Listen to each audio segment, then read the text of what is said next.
In Genesis 4 vers 3 tot 8 hoor ons dat Adam en Eva se seuns, Kain en Abel, al twee vir die Here offer, maar die Here aanvaar net Abel se offer.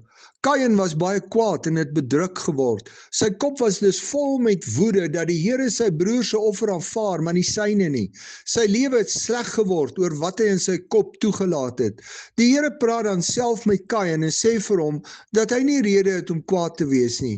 Sy lewe kan vol blydskap word as hy goed doen. Hy moes dus sy kop skuif van die verkeerde gedagtes wat die duiwel in sy kop geplaas het en sy kop volmaak met God se gedagtes en doen wat die Here van hom vra. Kain het nie na die Here geluister nie en die sondige gedagtes in sy kop het daartoe gelei dat hy sy broer doodgemaak het en die gevolge moes dra. Daar kom in elkeen van ons se lewe daar waar die sonde van ons loer, wat ons op die punt is om vanuit die slegte gedagtes in ons kop slegte goed te wil doen.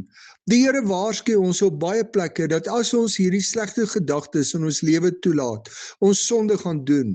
Ons keer hierdie sondige dade deur ons sondige gedagtes aan die Here te bely en hom toe te laat om deur sy gees ons hele lewe nuut te maak. Ons kan nie ons gedagtes vir die Here wegsteek nie. Psalm 139 vers 2 sê dat die Here ons gedagtes ken nog voordat hulle by ons opkom. Ek kies om die Here gedurig te vra om my gedagtes te maak wat hom eer, gedagtes wat hom eerste in my lewe stel. Wat maak jy met die sondige gedagtes wat by jou opkom?